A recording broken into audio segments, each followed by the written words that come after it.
नमस्कार शेतकरी बंधूंनो, मी बापू बिडकर आणि मराठी दरबार या आपल्या यूट्यूब चॅनलमध्ये आपले मनापासून स्वागत आहे।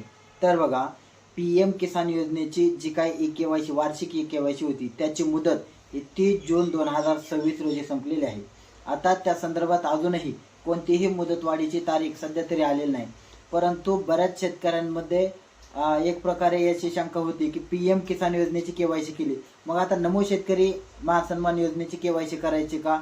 तर बरेच शेतकरी आपल्याला कमेंट करून देखील विचारत होते की नमो शेतकरी महासन्मान योजनेची केवायसी कधी करायची। तर बघा, शेतकऱ्यांनी हे लक्षात ठेवलं पाहिजे की पीएम किसान योजनेच्या धर्तीवरच आपल्या महाराष्ट्राच्या राज्य सरकारने नमो शेतकरी महासन्मान योजना आणलेली आहे। आता याच्यामध्ये तुम्हाला नमो शेतकरी महासन्मान योजनेची केवायसी करावी लागणार आहे का? तर बिलकुल नाही, कारण पीएम किसानच्या धर्तीवर महासन्मान योजना जी काही नमो शेतकरी महासन्मान योजना आहे ती आणलेली आहे आणि जो पीएमचा लाभार्थी आहे म्हणजे पीएम किसानचा लाभार्थी आहे तोच नमो शेतकरी महासन्मान योजनेचा लाभार्थी आहे। समजा एखादा पीएम किसान योजनेतून वगळला तर आपसुकच समजून जायचं की नमो शेतकरी महासन्मान योजनेपासून देखील तो शेतकरी वंचित राहणार आहे, कारण पीएम किसान योजनेची जी काही लिस्ट असते तीच खाली नमो शेतकरी महासन्मान योजनेला वापरात आलेली असते। त्याच्यामुळे पीएम किसान योजनेचे ज्या लाभार्थ्यांनी ज्या शेतकऱ्यांनी आपली केवायसी केली असेल अशा शेतकऱ्यांना नमो शेतकरी महासन्मान योजनेची केवायसी करण्याची कोणतीही गरज नाही।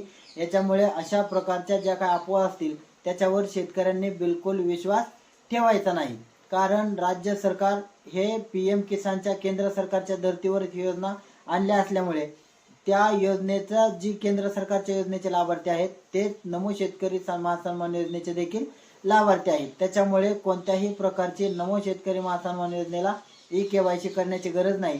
तुम्ही पीएमची केवायसी केली याचाच अर्थ नमो शेतकरी महासन्मान योजनेची देखील तुमची केवायसी झालेली आहे।